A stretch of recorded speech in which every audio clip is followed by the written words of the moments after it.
Kajian Kitab.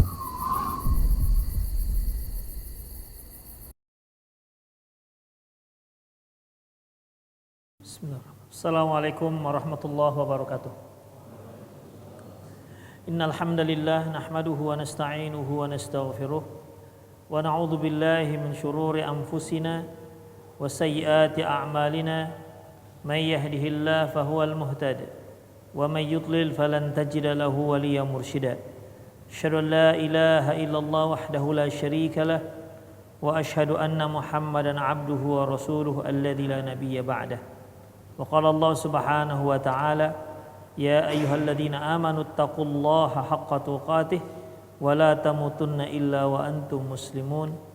Ya ayyuhalladzina amanu taqullaha wa qulu qawlan sadida yuslih lakum a'malakum wa yaghfir lakum dhunubakum wa man yuti'illaha wa rasulahu faqad faza fawzan 'azima. Ya ayyuhan nasu taqu rabbakumul ladzi khalaqakum min nafsin wahidah wa khalaqa minha zawjaha wa batha minhuma rijalan katsiran wa nisaa'a wattaqullaha alladzi tasaaluna bihi wal arham innallaha kana 'alaikum raqiba. Amma ba'du, inastaqal hadithi kitabullah wa khairal hadi hadi Muhammad sallallahu alaihi wasallam wa syarrul umur muhdatsatuha wa kullu muhdatsatin bid'ah wa kullu bid'atin dhalalah wa kullu dhalalatin finnar. Kaum muslimin rahimani Allah wa iyyakum, para pemirsa Rosa TV dimanapun Anda berada dan pendengar Radio Medan Mengaji yang mudah-mudahan senantiasa mendapatkan rahmat dan inayah dari Allah Subhanahu wa taala. Kita masuk pada bab berikutnya, babu taghlidz zajri an is'adil mar'ati an-nisaa 'alal buka. Bab sangat dicelanya membantu wanita untuk menangis atau untuk melakukan ratapan.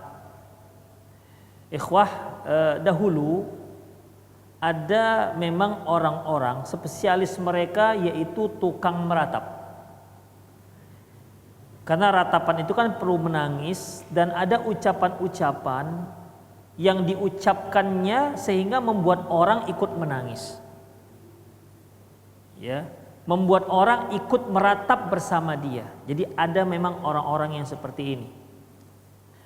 Taib. Sebagaimana yang kita ketahui bahwasanya meratap itu enggak dibenarkan dalam Islam. Demikian juga membantu seseorang untuk meratap juga tidak dibenarkan. Karena membantu berbuat dosa sama artinya dengan berbuat dosa. Allah Subhanahu wa taala mengatakan wala ta'awanu 'alal itsmi wal 'udwan. Jangan kalian saling tolong-menolong dalam berbuat dosa dan permusuhan. Oleh karena itu, setiap perkara yang dilarang oleh syariat, maka kita sebagai seorang muslim walaupun kita tidak melakukan, tapi kita akan terimbas dosa jika kita membantunya. Jika kita membantu orang tersebut. Demikian ikhwah rahimani Allahu wa iyyakum. Ya, misalnya mencuri misalnya. Mencuri satu hal yang diharamkan. Membantu orang untuk mencuri juga diharamkan. Seperti si pencurinya konsultasi, kira-kira cocoknya malam ini rumah siapa ya kita bongkar. Dia kasih pendapat, di sebelah rumah saya mereka pada natura itu misalnya, pada natalan dia bantu dan dia kasih tahu, dan ini dosa. Ya, apa saja perbuatan dosa, jika kita membantu dosa tersebut, terlangsungnya dosa tersebut, maka tidak dibolehkan kita ikut berdosa. Seperti misalnya Natalan, ya kita nggak ikut Natal, tapi kita menyediakan bangku-bangkunya, kursi-kursinya, maka kita ikut berdosa. Kita nggak ikut Natalan, tapi kita yang ikut untuk melakukan pengamanan, dosa nggak? Kita ngamankannya, dosa nggak kira-kira?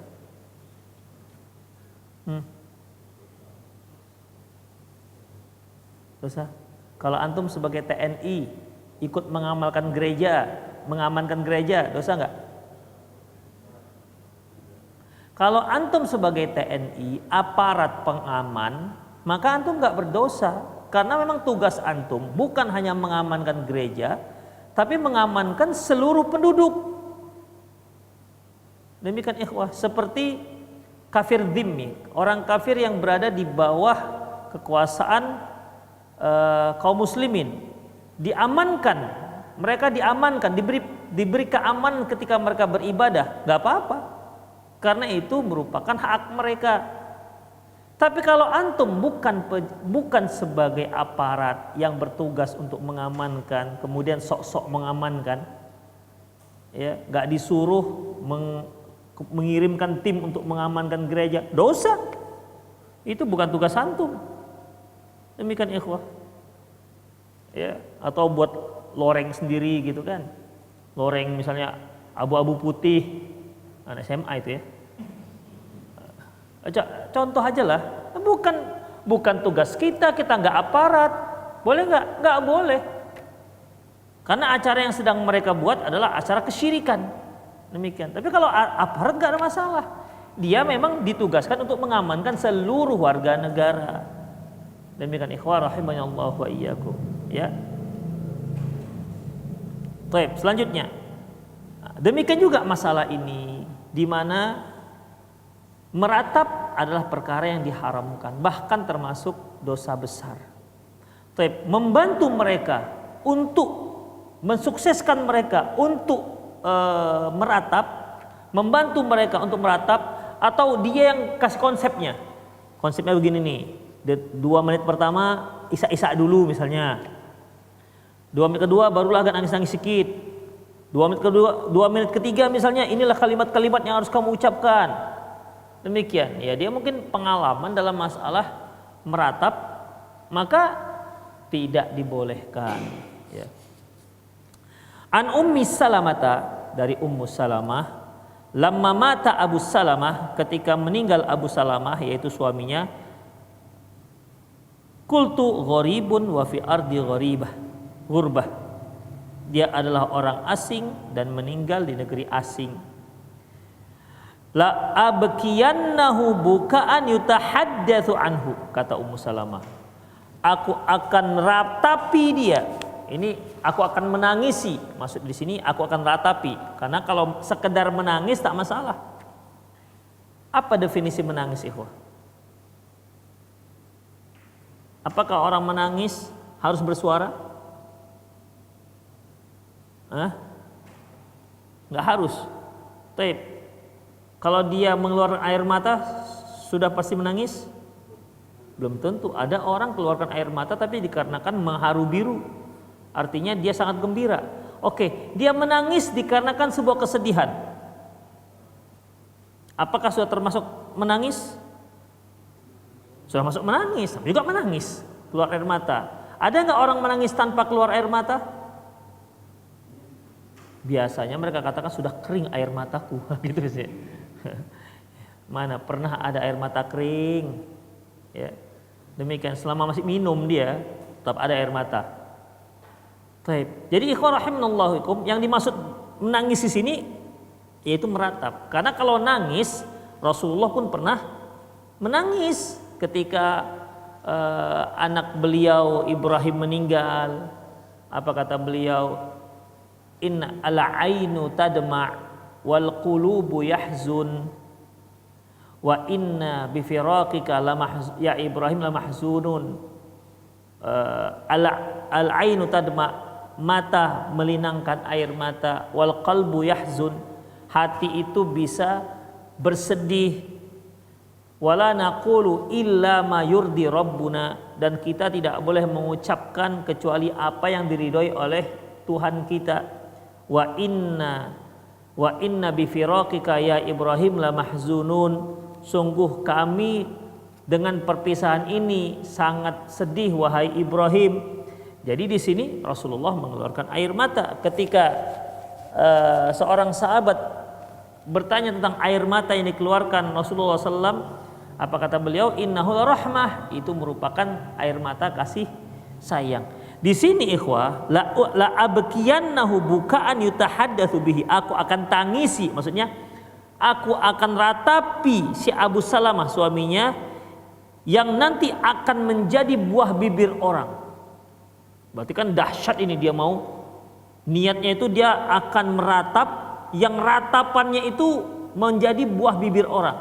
Karena terkadang ikhwah, karena dahulu itu apabila seorang suami istri meninggal suaminya dan dia meratapnya luar biasa, itu salah satu prestasi seorang istri, tandanya dia setia, begitulah. Kenapa? Ratapnya luar biasa, 3 hari 3 malam gak habis-habis.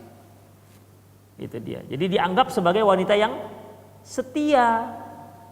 Demikian, la abkiyannahu bukaan yutahaddatsu anhu. Aku akan ratapi suamiku yang akan menjadi buah bibir orang.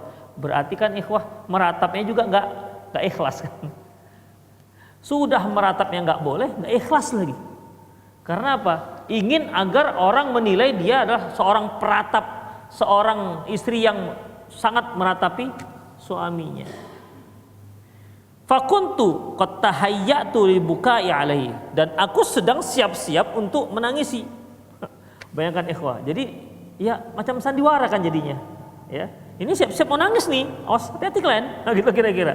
Aku nih mau meratap ini.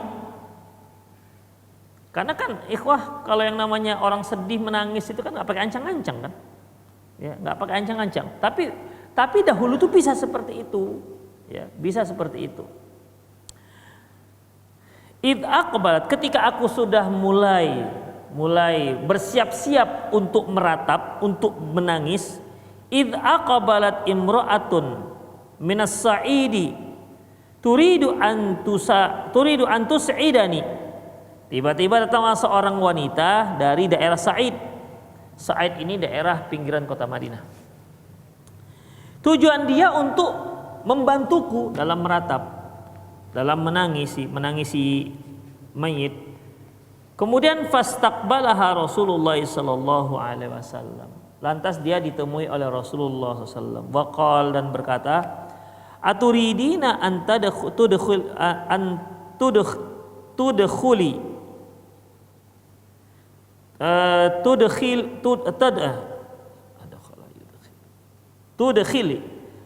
aturidina an tudkhili asyaitana baitan akhrajahu Allah anhu.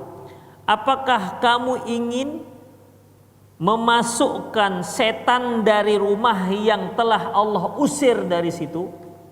Jadi setan itu sudah lari dari rumah. Kemudian sementara mereka ada rencana untuk meratap. Jadi kata Rasulullah, tuh setan sudah lari. Apakah kan mau panggil dia lagi untuk masuk ke dalam rumah ini? Nah, demikian ikhwan. Fakafaftu anil bukai walam abki, maka aku pun gak jadi menangis. Kata Ummu Salamah. Demikian ikhwan. Hadis diriwayatkan oleh Imam Muslim. An Ummi Atiyata qalat, lamma nazalat hadil ayah yubayyi'naka ala alla yusyrikna billahi syai'a, sampai pada ayat wala ya'sinaka fi ma'ruf, Al-Mumtahinah ayat 12, cukup panjang ayatnya. Qalat kana minhu an-niyahah, di antara perjanjian kami kepada Rasul dengan Rasulullah SAW, yaitu beliau mengambil perjanjian dari kami, jangan sampai meratap. Ya, jangan sampai meratap. Qalat qultu ya Rasulullah illa ala fulan fa innahum kanu as'aduni fil jahiliyah fala budda li an us'idahum. Aku berkata, kata Ummu Atiyah, ya Rasulullah, gimana kalau kecuali si keluarga fulan? Kecuali si keluarga fulan, artinya kan di sini jangan meratap. Kata Ummu Atiyah, ya Rasulullah, bagaimana kalau kita kecualikan keluarga si fulan? Kenapa? Karena dulu waktu keluargaku ketimpa musibah, dia membantu aku untuk meratap. Jadi meratap itu memang suatu keharusan, ya. Keharusan pada zaman dahulu. Ya kalau kita sekarang macam mirip gitulah. Ya, macam miripnya. Jadi tahlilan ketika orang meninggal dunia begitu ikhwah. Jadi kalau dahulu meratap. Jadi kalau nggak meratap, mungkin Allahu a'lam mungkin dianggap seorang istri yang nggak setia. Demikian. Dan terlebih lagi adanya petugas-petugas yang spesialis untuk meratap. Baik. Kemudian ikhwah, kata Ummu Atiyah, ya Rasulullah, gimana kalau dikecualikan keluarga si fulan karena dia dahulu membantu aku untuk meratap waktu zaman jahiliyah, makanya aku ingin membantu mereka sekarang untuk meratap.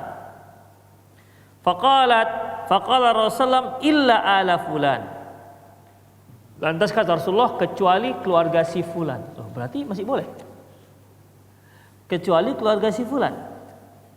Dalam hadis ini, ikhwah rahimanallahu wa iyyakum, ya, kesannya berarti Ummu Atiyah masih dibolehkan untuk membantu keluarga si fulan untuk meratap, kan gitu jadinya. Padahal meratap itu sudah tidak dibolehkan, dan membantu orang untuk supaya dia bisa meratap itu juga nggak dibolehkan. Tapi kali ini Ummu Atiyah ketika meminta dikecualikan keluarga si fulan, alasannya dulu mereka membantu aku untuk meratap waktu zaman jahiliyah, dan sekarang aku ingin bantu mereka. Apa kata Rasulullah? Ya sudah, kecuali keluarga si fulan. Berarti boleh. Ya, dari pengecualian itu. Hadis diriwayatkan oleh Imam Muslim. Berikutnya akan ada jawabannya. Hadis ini diriwayatkan oleh Imam Nasa'i. An Anas radhiyallahu anhu qala, dari Anas radhiyallahu anhu qala, dia berkata, akhadhan Nabi sallallahu alaihi wasallam ala nisa'i haitsu baya'ahunna alla yanuhna.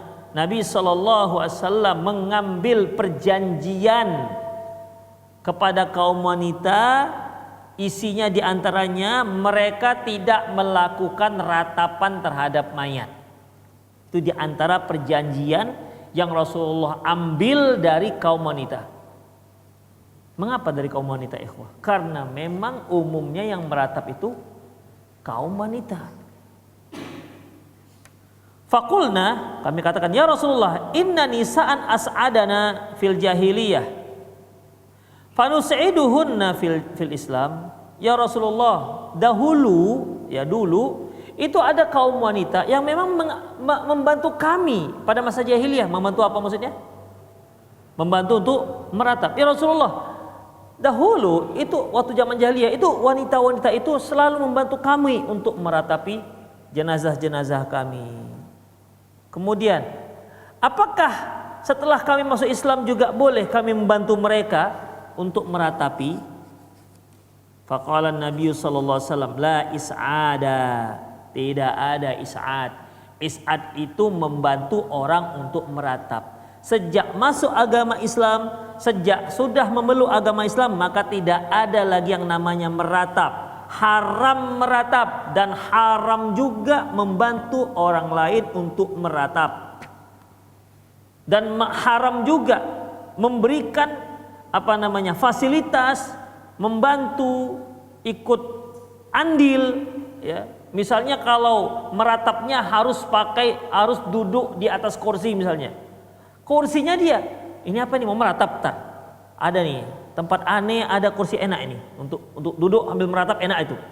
Dosa dia kalau menyediakan tempat duduk tersebut. Demikian. Gimana kalau orang meratap kan nanti haus tuh. Yang menyediakan air minumnya. Mau minum apa, Bu? Kan mau meratap nih kan? Iya, minum apa? Teh manis, kopi susu, mau yang mana? Gitu. Dia yang menyediakan minumnya, gimana? Hah? Boleh nggak? Hah? Tetap nggak boleh, ikhwah. Tetap nggak boleh. Demikian. Yang seperti itu bukan dikasih minum, tapi dikasih apa? Kasih apa? Hah? Yang seperti itu bukan dikasih minum, bukan dikasih fasilitas, tapi dilarang. Begitu ikhwah, ya, dilarang. Kalau kita kasih minum dalam rangka itu, maka nggak dibolehkan. Itu termasuk al-is'ad. Ya, termasuk al-is'ad. Tidak ada membantu orang meratap dalam Islam. Berarti ikhwah, hadis yang ini sudah dihapuskan dengan hadis yang ini. Enggak ada la is'ad. Tidak ada is'ad. Apa tadi is'ad? Membantu orang lain untuk bisa meratap. La is'ada fil Islam. Tidak ada is'ad dalam Islam. Wala syighar, dan juga tidak ada syighar. Ikhwah, syighar ini merupakan salah satu jenis pernikahan. Syighar. Bagaimana jenisnya? Misalnya si A dengan si B. Kata si A, nikahkan aku dengan anakmu, ku nikahkan engkau dengan ibuku. Enak kali dia dapat anak, dia dapat ibu. Demikian. Atau nikahkan aku dengan putrimu, ku nikahkan engkau dengan putriku. Begitu. Ini boleh enggak? Enggak boleh harus seperti itu. Kalau cocok kenapa? Tanya putrinya, gimana? Cocok? Kau rasa? Cocok kali bang. Cocok kali pak. Dua-dua cocok. Boleh enggak? Enggak ada paksaan. Ternyata putrinya cocok, boleh enggak? Macam apa? Subsidi silang gitu ya. Boleh enggak, ikhwah? Kalau seperti itu, pernikahannya dibolehkan kalau memenuhi syarat seperti mahar. Ya, seperti mahar. Iya, ketika si anaknya melihat teman bapaknya cocok, anak yang ini lihat teman bapaknya cocok, sama-sama cocok, ya nggak ada masalah. Asalkan nikahnya nikah yang normal, artinya nikah ada maharnya, ada mempelainya, ada walinya, aman. Adapun yang nggak boleh nih sighar ini, yaitu apabila tanpa mahar. Jadi seolah ku nikahkan engkau dengan anakku, sepertinya maharnya dengan menikahkan aku dengan anakmu gitu jadinya. Ini yang tidak dibolehkan, nikah sighar, ya, nikah sighar. Demikian. Ya sama seperti seorang ayah mau bawa anak laki-lakinya melamarkan seorang gadis dari seorang ibu yang janda misalnya. Kemudian akhirnya ketika mengantarkan anaknya, ternyata bapaknya juga suka dengan mamanya. Anaknya suka dengan anaknya, bapaknya suka dengan emaknya, ibunya. Nikahlah mereka, anak nikah dengan anak, bapak nikah dengan ibu. Boleh nggak? Nggak ada masalah loh. Nanti tapi besan, jadi besan. Besanku adalah apaku? Istriku. Besanku adalah istriku. Boleh nggak nikah dengan besan? Mahram nggak termasuk besanan? Ini yang punya besan masa nggak yang takut? Besan mahram nggak? Besan nggak mahram. Yang mahram hanya dengan anaknya. Misalnya saya nih menikahkan putri saya, kemudian menantu saya punya orang tua, ya orang tua dia nggak mahram saya. Yang mahram ya anaknya aja, menantu. Adapun besan tidak mahram. Tapi kali ini besanku adalah istriku. Begitu. Ya. Boleh nggak menikah seperti itu? Boleh, asalkan akadnya akad yang normal. Si ayah ketika melamar si ibu, dia melamar, kemudian ada akad, ada wali, ada mahar. Si anak juga begitu. Jadi terserah mau bapaknya dulu diakadkan baru emaknya, terserah. Atau anaknya duluan diakad nikahkan, setelah selesai NPP 2 maju gitu kan, nomor 2. Giliran yang kedua nikahkan, habis itu walimah bareng. Jadi kan sekali mengayuh 2-3 perlu terlampaui. Jadi nggak perlu 2 kali walimah. 2 kali walimah kan berarti 2 kali biaya. Demikian. Jadi ya udah sekalian aja. Walimah anakku, walimah aku. Begitu. Ya, boleh. Adapun yang nikah shighar yaitu yang tidak boleh dia tanpa mahar. Pokoknya subsidi silang gitu aja. Dah gini aja, bapak nikahkan mamanya, aku nikah dengan anaknya. Deal? Deal. Dah ada. Tidak ada mahar. Ini yang tidak dibolehkan. Kalau sama pakai mahar semua, misalnya yang si ayah punya 3 anak laki-laki, tertarik dengan si ayah cocok dengan ibu seorang wanita, dia punya 3 orang putri. Bayangkan, bapaknya nikah dengan mamanya, anak yang 3 ini nikah dengan anak yang 3, ya kan? Satu keluarga jadinya, kawin satu keluarga. Boleh, nggak ada masalah, asalkan masing-masing punya akad yang jelas, punya akad yang jelas dan punya mahar yang jelas. Demikian ikhwah. Jadi bisa ya bedakan antara nikah shighar dengan yang enggak shighar. La shighara fil Islam. Tidak ada nikah shighar dalam Islam. Wala aqra fil Islam. Tidak ada aqra fil Islam. Aqra itu ikhwah, kalau kita lihat di sini, adzabul ibil indal kuburul mautah, yaitu menyembelih hewan di kuburan. Wala jalaba wala janaba. Jalaba artinya yaitu ayyakumul musaddiq ala ahli zakat fayanzilu maudi'an summa yursilu may yajlib ilaihil amwal min amakinihim liyakhudhu sadaqataha. Yang dikatakan jalab ini ikhwah, ya, yang dikatakan jalab yaitu seorang amil zakat, ya, seorang amil zakat, kemudian dia amil zakat ini kan petugasnya yaitu untuk mengutip zakat. Seharusnya zakat itu dikutip dari tempatnya. Misalnya di sana ada peternak yang sudah punya kambing ratusan ekor, maka si amil zakat ini datang ke tempat orang tersebut. Sementara jalab ataupun yang janab ini adalah si amil zakatnya dia nggak mau ke tempat sana. Udah ya kita ketemu aja di sini misalnya. Misalnya yang punya ternak misalnya di Tanjung Pura. Males yang petugas zakatnya. Udahlah Pak, Bapak bawa aja kambing Bapak lah, di Binjai kita ketemu gitu. Itu nggak dibenarkan. Ya. Ini yang disebut dengan la jalaba fil Islam. Wala janab. Janab ini ikhwah yaitu seorang yang berlomba tapi pakai 2 kuda. Kalau sudah 1 kuda mulai capek, dia pindah ke kuda sampingnya. Itu janab. Manintahaba falaysa minna, barang siapa yang merampok maka tidak termasuk kami.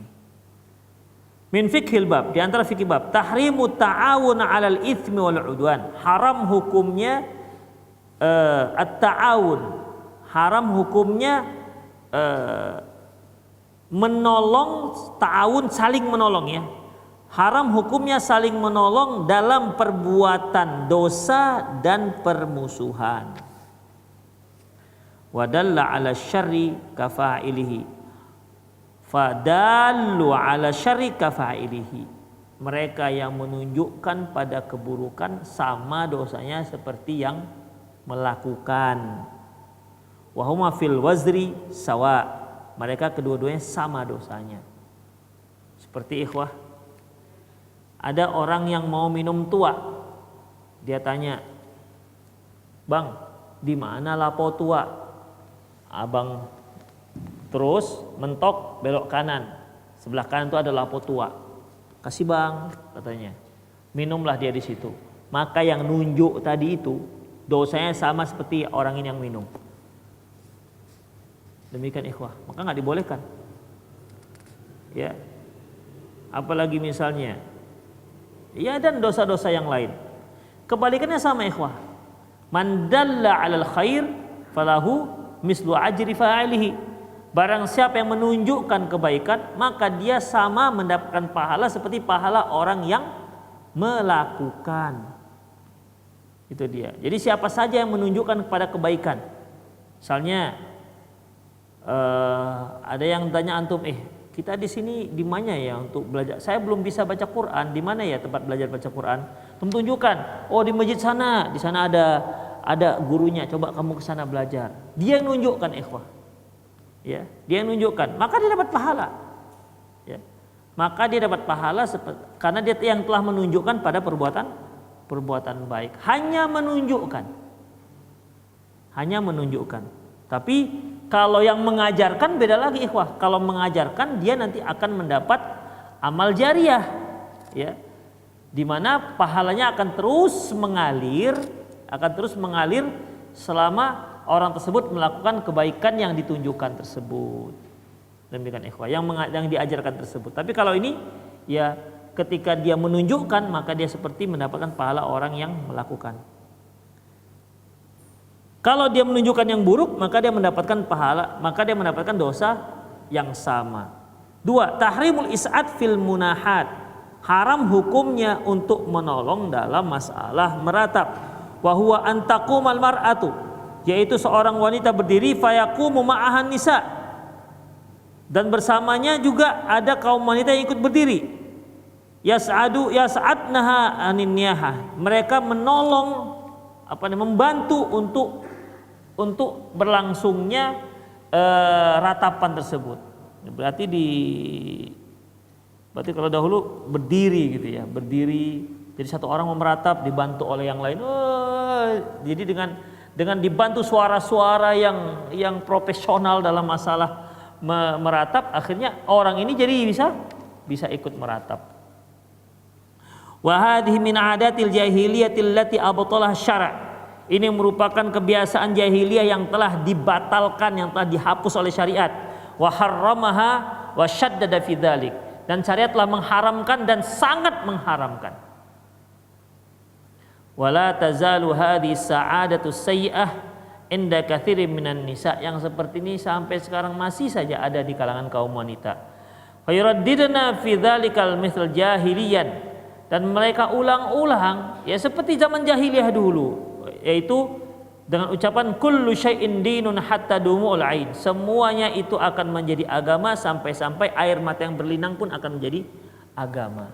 Jadi di sini ikhwah rahimanallahu wa iyyakum, intinya adalah apabila ada orang yang ikut andil untuk mensukseskan, untuk menyentuh hati orang yang sedang timpa musibah agar dia bisa meratap, maka orang ini juga mendapatkan dosa meratap. Begitu, karena dia yang telah membantu untuk berbuat mungkar. Babut tahrimidz dzabih ilal kubur. Bab diharamkannya menyembelih di dekat kuburan, di sisi kuburan. An Anas radhiyallahu anhu qala, dia berkata, qala Rasulullah sallallahu la aqra fil Islam, tidak ada sembelihan di kuburan dalam Islam. Tak boleh kita menyembelih apapun di samping kuburan. Qala Abdul Razzaq, berkata Abdul Razzaq, kanu ya'qiruna indal qabri baqratan aw syai'an. Dahulu orang jahiliyah suka menyembelih sapi, ya, sapi di dekat kuburan. Suka menyembelih sapi di dekat kuburan. Jadi ikhwah, ya, itu kebiasaan mereka. Ya. Kebiasaan mereka. Taib, min fiqhil bab. 1. Tahrimudz dzabih 'indal qubur mutlak. Haram hukumnya menyembelih di dekat kuburan, mutlak, enggak boleh. Di dekat kuburan. Kalau pas di samping kuburan, di samping rumahnya, kan dekat juga itu. Maksudnya di sini ikhwah, ya, yaitu di daerah areal pekuburan. Demikian. Di mana dia menyembelih dengan maksud, kalaupun dia bukan areal, misalnya ada satu kuburan, hanya satu-satunya, ya, hanya satu kuburan di sana, ya, mungkin dia anggap dia seorang wali atau dianggap seorang apalah. Akhirnya ada seorang muslim yang menyengaja menyembelih di dekat kuburan itu. Ini yang dibatalkan dalam Islam, nggak dibolehkan. Ya, nggak dibolehkan. Li'anna ahlal jahiliyati kanu idza mata lahum mait naharu jazuran inda qabri. Karena orang-orang jahiliyah dahulu apabila ada yang meninggal, mereka sengaja menyembelih unta di dekat kuburan orang tersebut. Wa dhahaba ila dzalikal Imam Ahmad, Ibnu Taimiyah, wan Nawawi wa ghairihim min ahli ilmi. Dan pengharaman ini adalah pendapat Imam Ahmad, Ibnu Taimiyah, Imam Nawawi dan lain-lainnya. Nomor 2, ja'ala ba'dul ulama tauzi'al khubz wal halawa 'indal quburi wa huwa al-ma'na dzalik. Sebagian ulama mengatakan bahwasanya sama hukum menyembelih hukum membagi-bagi permen, membagi-bagi roti di dekat kuburan, sama hukumnya seperti menyembelih hewan di dekat kuburan.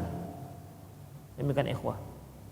Ya, nanti mau dekat Ramadan, dia pun pergi ke kuburan sambil ziarah, dia bawa sekantung permen misalnya, dibagi-bagi dengan si orang-orang yang berziarah misalnya. Maka hukumnya sebagian ulama mengatakan hukumnya itu sama dengan hukum orang yang menyembelih di dekat kuburan. Kariha ba'du ahli ilmi al-aklu min lahmi. Sebagian para ulama membenci ataupun memakruhkan memakan daging hewan ini. Walau kana dzubiha lillahi, walaupun penyembelihannya dengan nama Allah.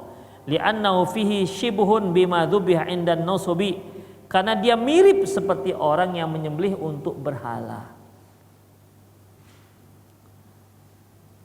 Nomor 4, idza kana dzabhu li sahibil qabr, apabila sembelihan itu memang diniatkan untuk si penghuni kuburan, kama yaf'alu katsirun minal juhal zamanuna, sebagaimana yang banyak dilakukan oleh orang-orang jahil zaman kita sekarang, fahuwa syirkun. Jadi ada dua ikhwah, menyembelih hewan di kuburan, ya artinya dia kepingin nyembelih di kuburan gitu. Dia punya kambing nih, mau sembelih di mana? Di kuburan si fulan aja saya sembelih gitu. Dia sembelih bismillah ya Allahu Akbar, tapi di kuburan si fulan dia lakukan. Ini hukumnya haram. Kalau dia niatkan dia sembelih, kenapa? Ya ini saya sembelih untuk si penghuni kuburan ini, dia jatuh pada kesyirikan. Itulah bedanya, ya. Sama-sama dilarang, tapi yang satu syirik, yang satu enggak.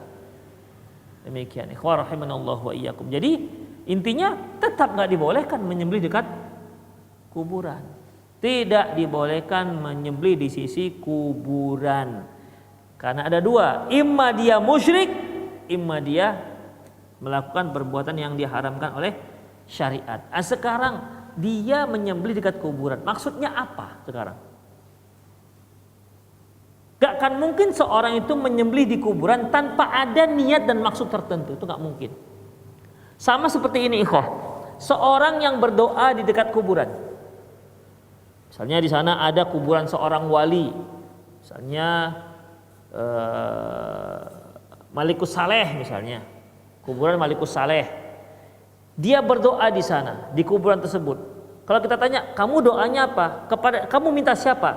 Siapa yang kamu mohonkan? Allah. Jadi dia pergi ke kuburan sana, kemudian dia berdoa kepada Allah Subhanahu wa taala, bukan berdoa minta kepada si penghuni kuburan. Boleh nggak? Hanya tempatnya aja yang dia geser. Dia mintanya kepada Allah. Sikit pun dia nggak sebut-sebut nih penghuni kuburan. Boleh apa enggak? Sepertinya nggak boleh ya, sepertinya. Ikhwah, kembali kepada niatnya. Sekarang kenapa Anda jauh-jauhnya berdoa sampai di kuburan? Kenapa sampai di kuburan? Apa yang Anda yakini dengan kuburan ini? Tentu ada kan? Kalau seandainya sama saja dia berdoa di kuburan sana dengan di rumah, ngapain dia jauh-jauh? Doa saja di rumah. Oh, tapi kalau berdoa di sana hati saya lebih khusyuk, berarti ada masalah ini. Berapa banyak orang yang berdoa di masjid gak pernah dia nangis, berdoa di kuburan nangis dia. Berarti ada ketergantungan sesuatu dalam hatinya dengan kuburan ini. Dia merasa kuburan ini ada sesuatu. Itu dia ikhwah. Ketika ada sesuatu itulah maka nggak dibolehkan. Demikian. Ya, ketika ada sesuatu itu maka tidak dibolehkan, kecuali dia lagi jalan ke sandung misalnya, patah kakinya, di sampingnya kuburan, doa dia, Allah semoga selamatkanlah saya ya Allah gitu. Boleh nggak? Atau dia harus ngesot dulu agak jauh sedikit dari kuburan? Nggak harus. Kenapa? Karena nggak sengaja di situ. Demikian. Tapi bagi orang-orang mungkin nggak permisi dia lewat di sini sampai dipatahkan kakinya. Jadi begitu ikhwah. Jadi yang seperti ini menyembelih di kuburan. Kenapa Anda menyembelih di kuburan? Ada apa rupanya dengan kuburan sampai meninggalkan rumah membawa sembelihan ke kuburan? Tentu ada niat-niat tertentu yang ada dalam benaknya, niat atau keyakinan tertentu. Kalau tidak, nggak akan mungkin dia diupayakan sekali untuk menyembelih di kuburan. Bisa saja dia meyakini menyembelih di situ lebih afdol. Ketika kita katakan menyembelih di suatu tempat itu lebih afdol, itu butuh dalil. Karena afdol itu artinya lebih besar pahalanya. Sementara yang memberi pahala adalah Allah Subhanahu wa taala. Kalau enggak ada keterangannya lebih afdol, berarti kita telah berdusta atas nama Allah Subhanahu wa taala. Karena yang berhak untuk mengatakan ini lebih afdol, ini lebih besar pahalanya itu adalah Allah Subhanahu wa taala. Wallahu yakhluqu ma yasha'u wa yakhtar. Allah yang menciptakan apa saja yang Dia kehendaki, wa yakhtar, dan Dia yang memilih mana yang istimewa. Makanya kita tidak punya hak mengatakan bahwasanya bulan ini lebih afdol dibandingkan bulan ini. Enggak bisa. Hanya Allah Subhanahu wa taala yang punya hak. Tempat ini lebih afdol daripada tempat ini. Kalau saya katakan sholat di Masjid Abu Bakar lebih besar pahalanya, lebih afdol ketimbang sholat di Masjid Taubah, gimana kira-kira? Boleh? Nggak bisa. Atau minimal apa dalilnya Ustaz? Kan gitu. Ditanya dalilnya. Kenapa? Karena yang mengistimewakan itu hanya boleh Allah Subhanahu wa taala, kecuali Anda punya dalil. Oh iya, kalau di Abu Bakar safnya sampai 10, kalau di sini cuman 1,5. Bisa terima? Lebih afdal sholat di sana? Hah? Karena hitungan saf bisa? Hah? Bisa. Bukan karena masjidnya ternyata, karena orangnya lebih banyak. Nah, begitu ikhwah. Ya, karena Rasulullah katakan man shalla idza shalla rajulun ar-rajulun yusalli ma'ahu rajul ahabbu ila Allah azka min salatihi wahdah. Seorang laki-laki salat bersama satu laki-laki lebih baik ketimbang dia salat sendirian. War rajulu yusalli ma'a rajulaini khairun min rajulin yusalli ma'a rajulin.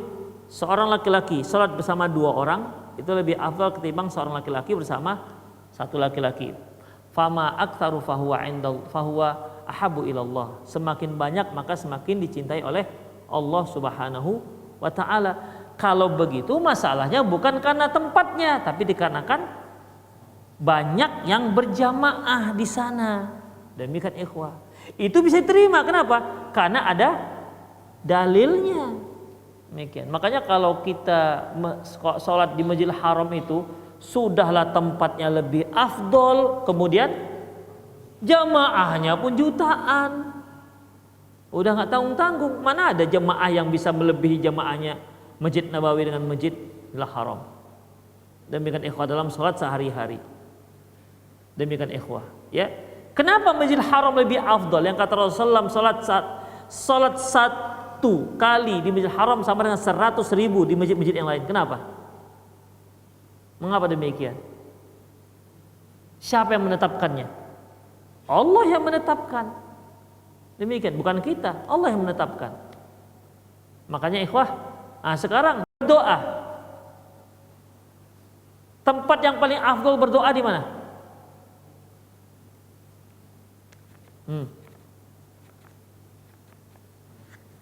Seperti di padang Arafah di tanggal 10 Dzulhijjah.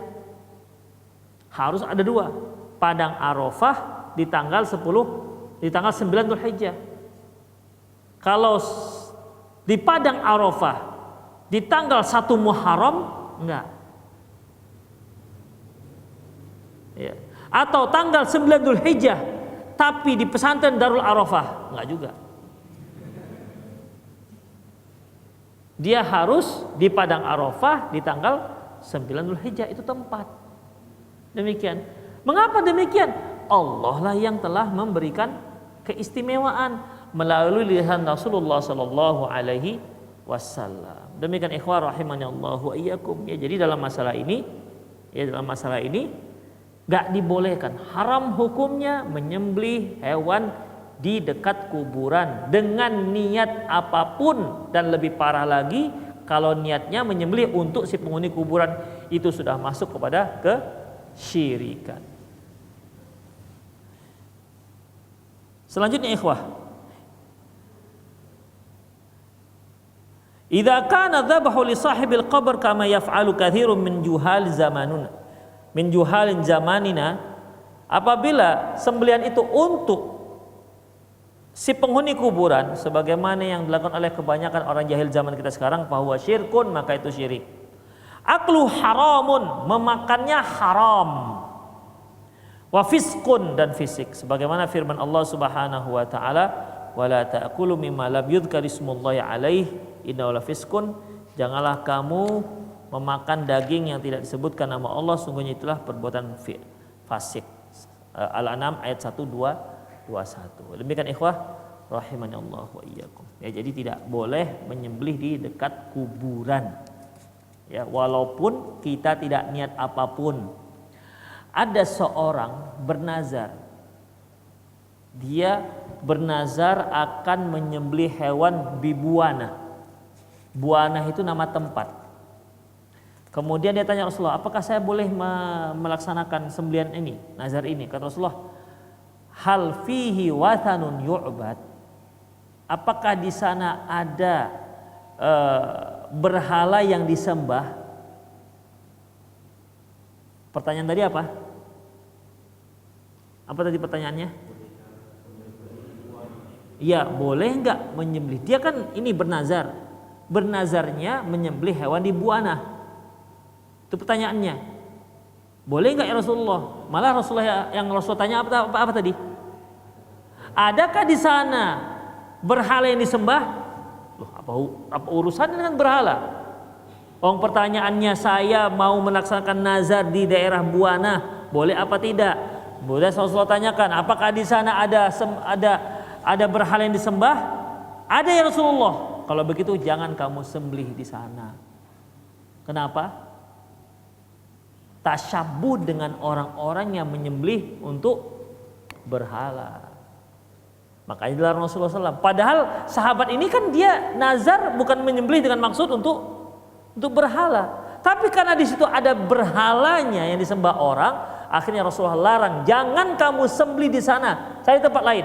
Karena kalau disembelih di sana berarti kamu mirip, menyerupai orang yang menyembelih atas nama berhala yang disembah di tempat tersebut. Demikian ikhwah rahimanallah. Ngerti ya? Nah, demikian. Itulah tindakan preventif. Okelah bapaknya kalau dibolehkan, okelah bapaknya menyembelih bukan dikarenakan apa?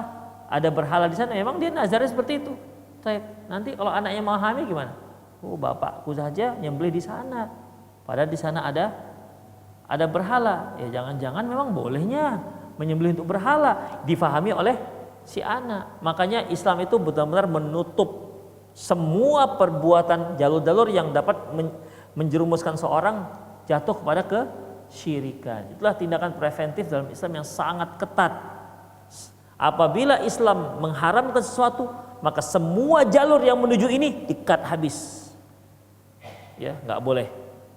Perzinahan misalnya, udah Bukan hanya perzinahan yang dilarang, semua yang terkait dengan perzinahan, yang menjurus kepada perzinahan nggak dibolehkan, diharamkan. Ya walaupun dosanya tidak sama dengan langsung yang berzina. Sampai Rasulullah katakan mata itu ada dosa zinanya, tangan itu ada dosa zinanya, telinga itu ada dosa zinanya.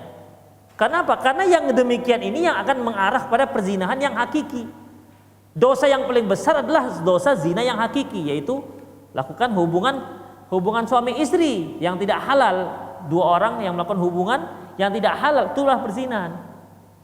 Tapi dari awal sudah di-cut. Demikian juga nggak boleh dua-duaan. La yakhluwanna rajulu bi imratin illa thalithuhum syaitan. Tidaklah seorang wanita, tidaklah seorang laki-laki yang berduaan dengan seorang wanita kecuali yang ketiganya setan. Kemudian dilarang juga lihat-lihat cewek. Begitu. Untuk apa? Iya, untuk menjaga hati. Karena bagaimanapun perzinahan itu muncul dari mana? Awal mualas dari mana? Dari mata. Ya dari mata. Ya seperti kata orang, dari mana datangnya lintah, ya kan gitu. Dari sawah turun ke kali. Dari mana datangnya zina? Dari mata turun ke hati. Kalau hati tinggal, apakah dibenarkan oleh kemaluannya apa tidak? Kalau diperturutkan oleh kemaluannya, maka jatuhlah pada zina yang hakiki. Demikian ikhwah rahimanallahu wa iyyakum. Di sini dikat, jangan sampai jatuh pada perbuatan syirik dari awal. Demikian ikhwah, qul qouli hadza wa astaghfirullah li wa lakum wa lisal muslimin innahu ghafurur. Silakan jika ada yang bertanya, tuh silakan. Fadhal. Para pemirsa yang ingin bertanya, Anda bisa hubungi langsung nomor yang ada di pesawat televisi Anda, atau juga boleh kirimkan pertanyaan Anda melalui via WhatsApp. Silakan ya Pak. Di hari-hari tertentu di kuburan orang kafir itu kan kadang ada meletakkan makanan itu. Apa hukumnya kita mengambil dan ikut memakan makanan yang disediakan itu?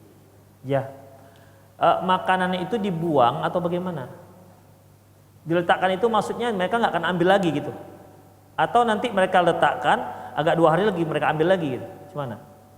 Memang diletakkan di situ, niat mereka itu untuk dimakan Sampai busuk itu, sampai busuk.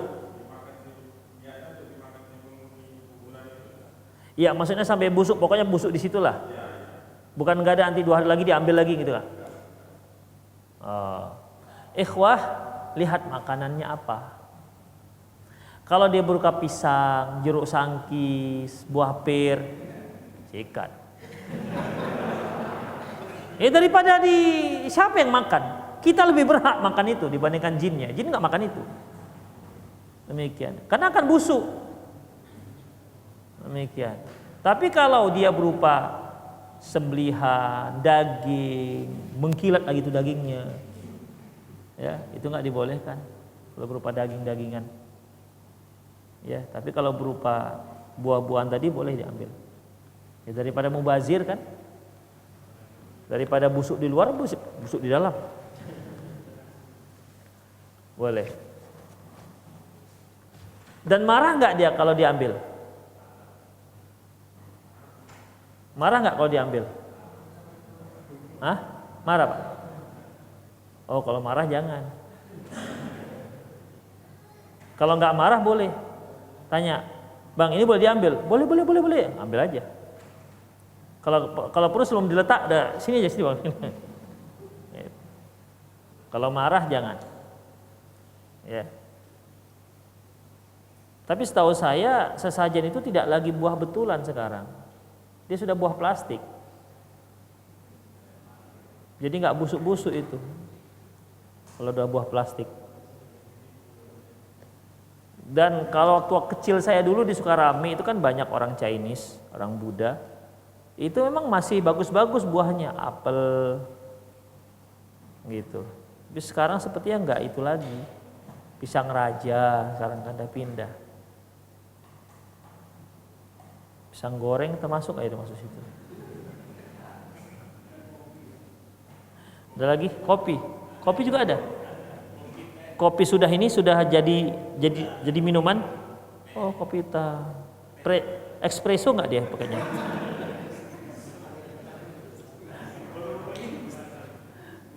Oh, Insya Allah. Ada lagi, silakan. Ya.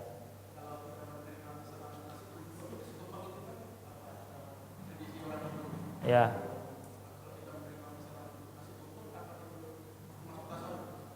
Untuk apa nasi tumpengnya? Enggak, sekarang ada orang nasi tumpeng senang dia. Senang, kenapa Pak? Ya suka sekali saya kerucut-kerucut kayak gitu. Gitu. Enggak ada niat apapun.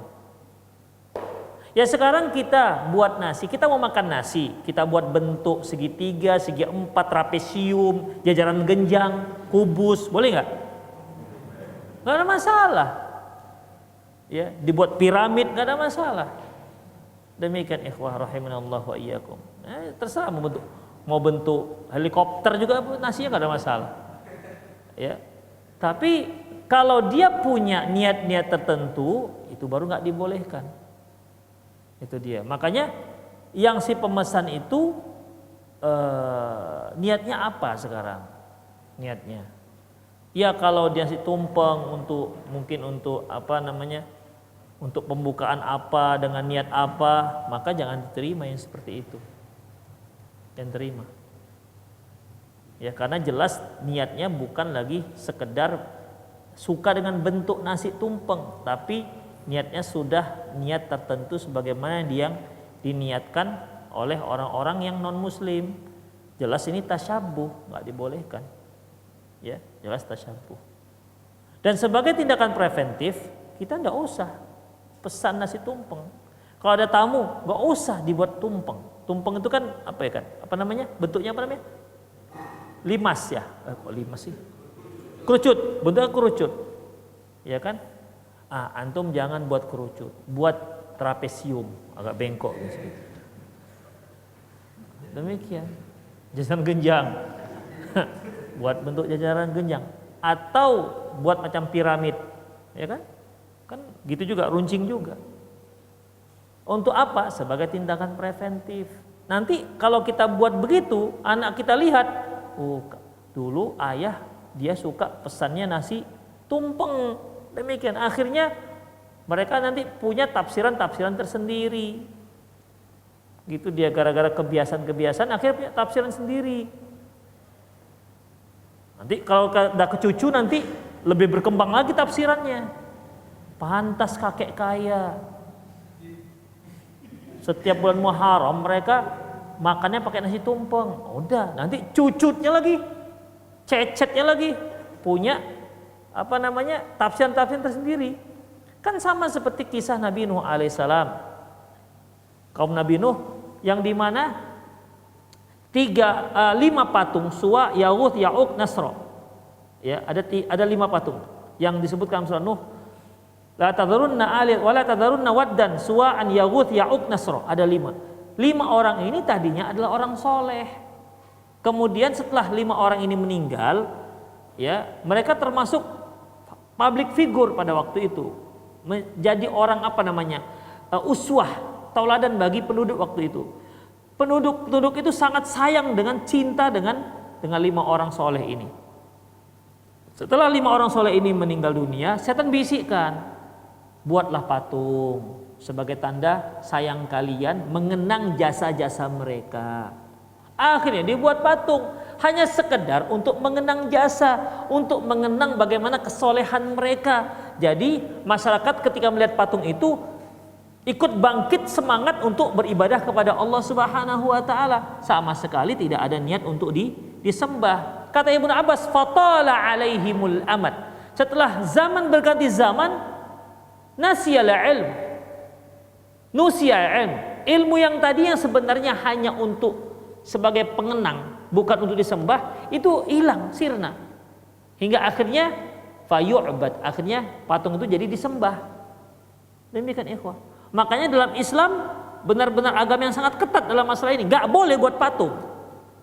Tapi niatnya kan ini sekedar hiasan, uang cuman bangau putih di depan rumah kok disembah orang. Ya kita nggak tahu ke depannya bagaimana.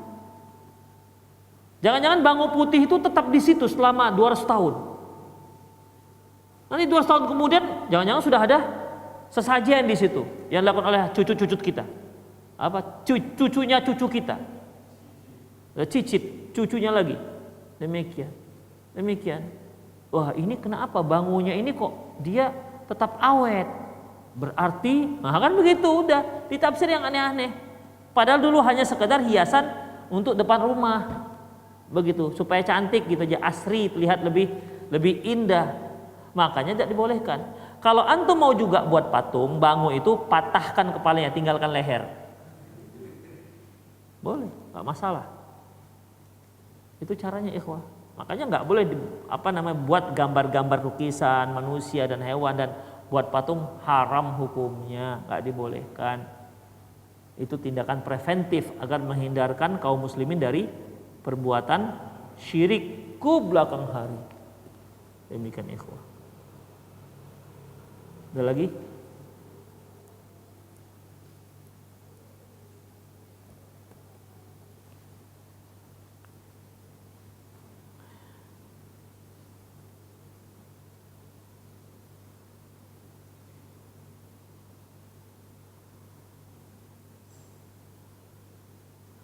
Apakah kendaraan seperti mobil yang kita miliki lebih dari setahun wajib dikeluarkan zakat? Ikhwah, benda-benda yang kita pakai, kendaraan, rumah, walaupun harganya cukup fantastis, namun nggak dikeluarkan zakatnya.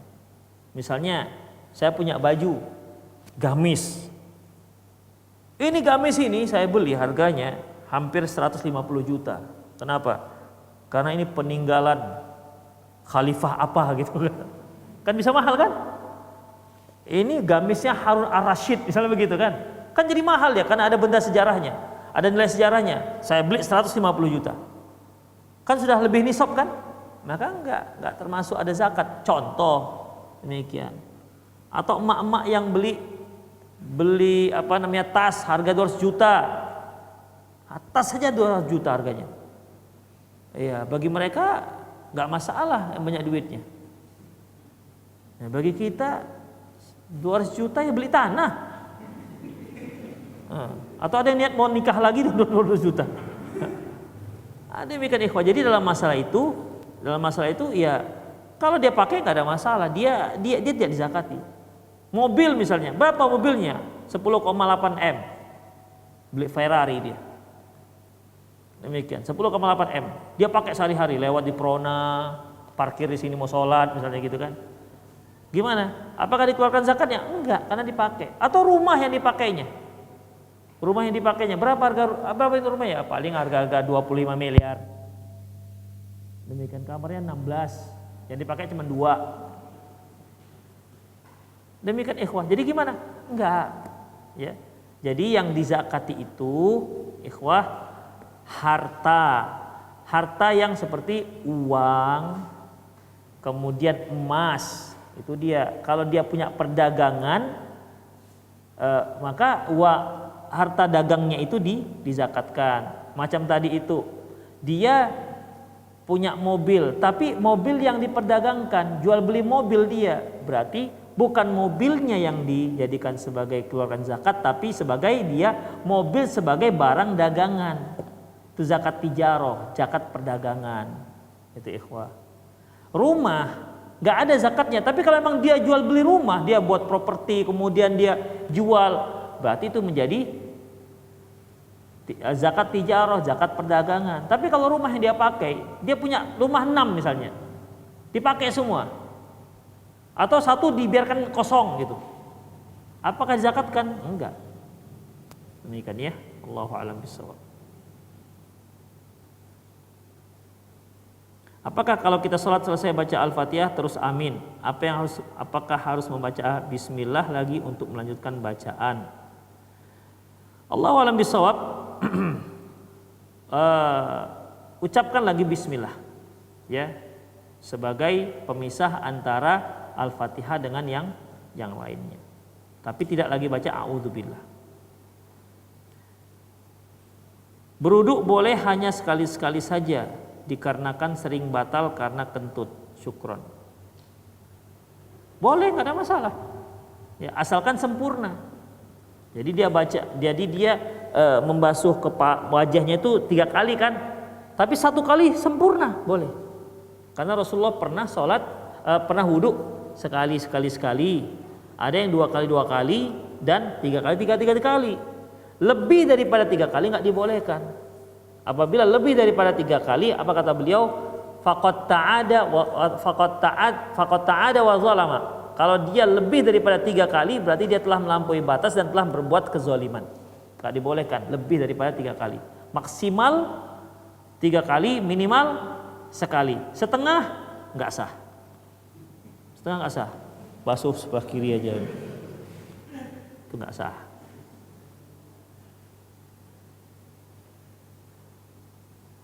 Apakah ada batasan persentase pengambilan keuntungan dalam Islam? Allahu alam, setahu saya nggak ada, ya, tidak ada. Tergantung bagaimana pasaran, tergantung bagaimana minat dan tidaknya si pembeli. Ya. Misalnya nih, ini api saya, ada yang datang, Ustaz, jual nggak api Ustaz? Berapa mau beli? Udah Ustaz, biar saya beli 150 juta.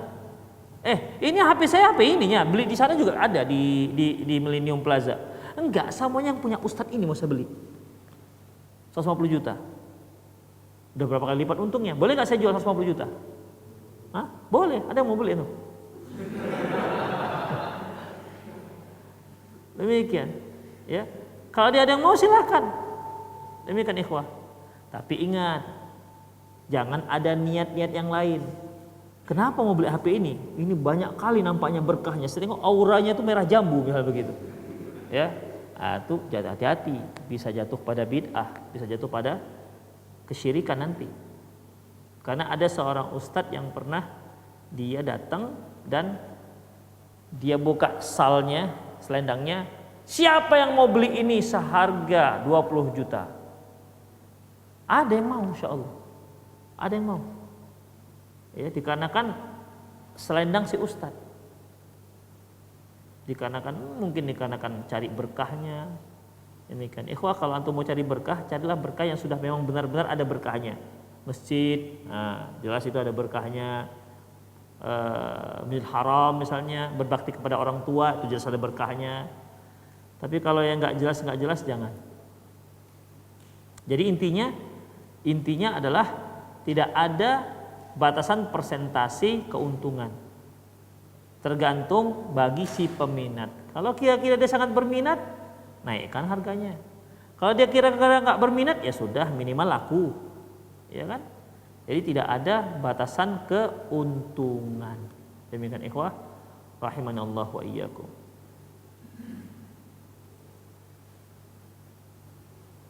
Bismillah, itu bertanya, kalau baca surah Al-Kahfi saat malam Jumat setengahnya dan setengah surat lagi hari Jumat, boleh? Boleh.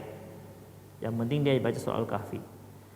Jika kita diberi makanan yang berupa buah-buahan yang bekas disajikan untuk sembahyang orang Cina, boleh enggak? Nggak masalah. Selama buah-buahnya belum busuk. Ya, tapi kalau dia sudah busuk, jangan, karena itu bermudarat. La doror wala diror. Tidak boleh memudaratkan dan dimudaratkan. Demikian. Tapi kalau dia masih segar, apalagi antum dikasih banyak, boleh juga bagi dengan saya. Kalau banyak stoknya, demikian boleh, ya, boleh itu dimakan.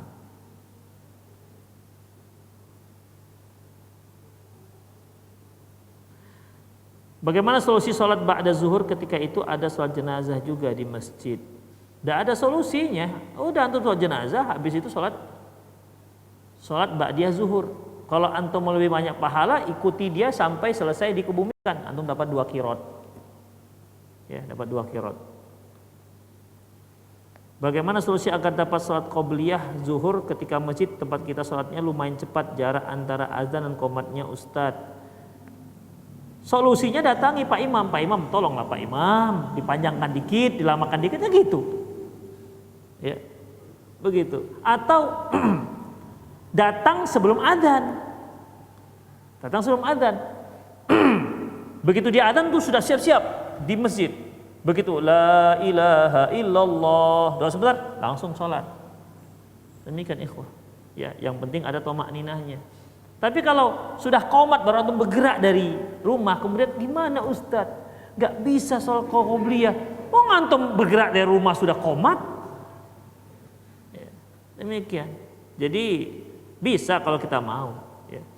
Bisa kalau kita mau. Hanya masalahnya kita kan nggak mau cepat. Kita maunya ya kalau sudah bergerak. Kalau sudah adzan kita baru bergerak. Kalau memang kita ingin nggak ketinggalan sholat qobliyah, kan kita ada alarm, HP juga bisa dihidupkan alarm. 15 menit sebelum adzan kita sudah siap-siap pergi ke masjid. Demikian. Kalau nggak ada muazinnya kita yang adzan, kan bisa dapat qobliyah. Mau secepat apa rupanya imamnya? Sholat qobliyahnya kan enggak ikhwah. Itu dia. Tapi itulah kita maunya dari rumah pas qomat tapi dapat qobliyah. Ya mana dapat. Demikian ikhwah, qul qouli hadza wa astaghfirullah li wa lakum wal muslimin innahu wal ghafurur rahim. Subhanakallahumma wa bihamdik asyhadu an la ilaha illa anta astaghfiruka wa atubu ilaik. Wa sallallahu ala nabiyyina Muhammad wa ala alihi wa ashabihi ajma'in. Wa akhiru da'wana alhamdulillahirabbil alamin. Assalamualaikum warahmatullahi wabarakatuh.